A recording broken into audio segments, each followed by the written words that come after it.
At first, nag-guest ako dun sa concert niya, which is Gen Z. Yeah. Where I perform Sometime Somewhere Mm. with him on the stage. He's doing piano with the orchestra and everything. And akala ko yun na yung parang pinaka biggest dream na mangyayari for me, na mag-perform with Mr. C.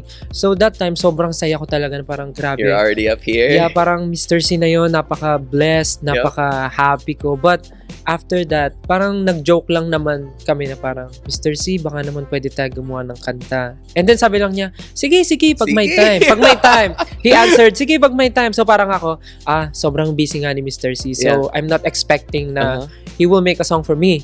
And then, one time, bigla na lang siyang nag-ask sa parang someone na kakilala namin na parang hinihingi yung number ng RM ko. Wow. Which is si Ate Leia. And then, tataka kami, why is Mr. C asking for your number? Yeah. And then, nung nalaman niya na yung number ng RM, bigla siya nag-message. Parang sabi niya, hi Leia, this is Mr. C. I already wrote... It's just Mr. C. Yeah. I wrote a song for Stel. Is he okay to do the song? Yeah. And I was like, really?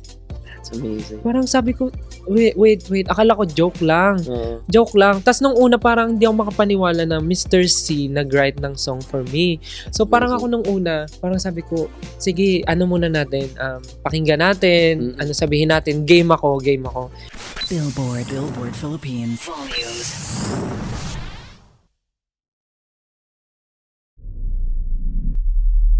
Billboard Philippines.